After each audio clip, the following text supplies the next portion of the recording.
ഇന്നത്തെ ഏറ്റവും പുതിയ സിനിമ വാർത്തകളിലേക്ക് ഇവർക്കും സ്വാഗതം. ഹൃദയപൂർവ്വം എന്ന സിനിമയുടെ ആദ്യ ഷെഡ്യൂൾ പൂർണ്ണമായ ചിത്രീകരണം കഴിഞ്ഞ ദിവസമായിരുന്നല്ലോ പൂർത്തിയാക്കപ്പെട്ടത്. ഇന്നിപ്പോഴത്തെ ഹൃദയപൂർവ്വത്തിന്റെ സെറ്റിൽ നിന്നുള്ള കൂടുതൽ ചിത്രങ്ങൾ മാളവിക മോഹനൻ പുറത്തുവിട്ടിരിക്കുകയാണ്. ലാലേട്ടനും മാളവികയും അതോടൊപ്പം തന്നെ സംഗീതയും സത്യനന്ദിക്കാടും അനൂപ് സത്യനെല്ലാം തന്നെയുള്ള ഏറ്റവും പുതിയ ചിത്രങ്ങളാണ് പുറത്തുവിട്ടിരിക്കുന്നത്.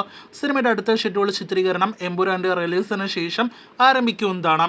ഏപ്രിൽ 10-ാം തീയതി തിയേറ്ററുകളിലേക്ക് എത്തുന്ന മമ്മൂട്ടിയുടെ അടുത്ത സ്റ്റൈലിഷ് ബിഗ് ബഡ്ജറ്റ് ആക്ഷൻ സിനിമയാണല്ലോ ബസൂക്ക. ചിത്രത്തിന്റെ ഏറ്റവും പുതിയൊരു കവർ ഫോട്ടോ ഇന്നലെ മമ്മൂട്ടി അദ്ദേഹത്തിന്റെ സോഷ്യൽ മീഡിയയിലൂടെ അപ്ഡേറ്റ് ചെയ്തിരുന്നുവല്ലോ.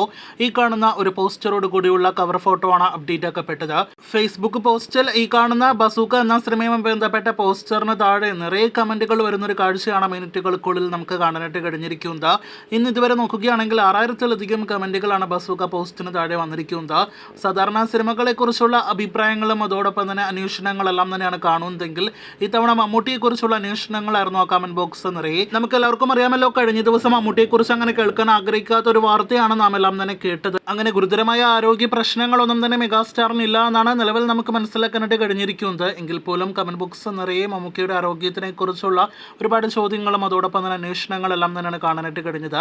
നല്ല ആരോഗ്യം മമ്മൂട്ടിക്ക് ആശംസിക്കുന്ന ഒരുപാട് പ്രേക്ഷകരെ നമുക്ക് കാണാനായിട്ട് ഇടയായി. ഒപ്പം തന്നെ ഒരുപാട് പ്രേക്ഷകർ മമ്മൂട്ടിയെ ഉടനെ തന്നെ ഓഫ് സ്ക്രീനിൽ ഞങ്ങൾക്ക് കാണണം എന്ന രീതിയിലുള്ള ആവശ്യമെല്ലാം തന്നെ ശക്തമാക്കിയിട്ടുണ്ട്. എന്തായാലും ബസൂക്ക ഓഫ്ലൈൻ പ്രൊമോഷൻസ് എല്ലാം തന്നെ ഉടനെ ആരംഭിക്കുമെന്ന് പ്രതീക്ഷിക്കാം. മമ്മൂട്ടിയെ ഉടനെ നമുക്ക് ഓഫ് സ്ക്രീനിൽ കാണുവാനായിട്ട് കാത്തിരിക്കാം.